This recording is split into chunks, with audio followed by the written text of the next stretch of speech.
Oh, may na lang, 5 piso lang hinihingi ko. Once na naglalaro yung mama mo, huwag kang pahingi-hingi! Nakakabwisit! Nagugutom na ako eh. Yun na sila, wala na, nandiyan na sila,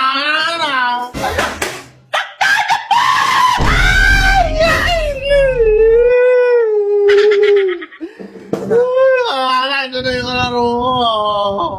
Natututo ka ng umano, nagdadabog-dabog ka sa akin. Hindi mo lang Bastos ka na sa magulang mo. Hindi ka lang nabigyan. Ikaw? Hanap kay Bod.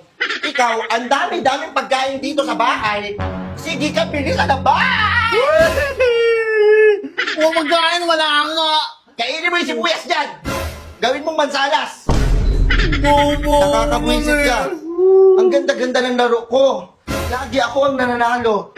Once na dumating ka, si hingi. Hingi ka ng hingi.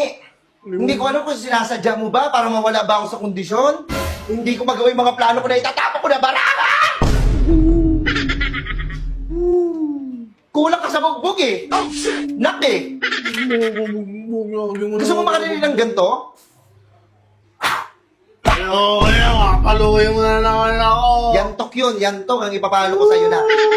Ang ganda wala. Di ba? Sabi ko sa'yo, ayoko nang iniistorbo ko sa ginagawa ko. Once na may ginagawa ko, alam mo na dapat na huwag mo akong iistorbohin. Yung papa mo nga, hindi niya ako magawang istorbohin dahil alam niya, pag ako nagalit, nagwawala talaga ako.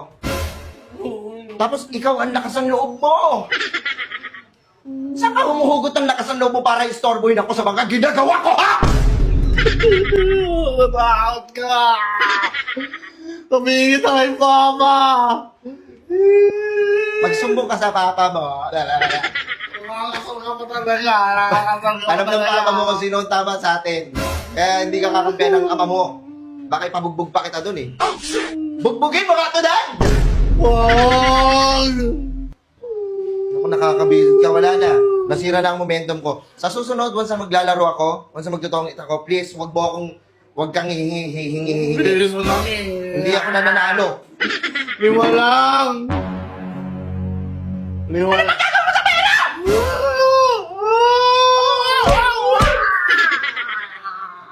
Yung dila mo, ang puti!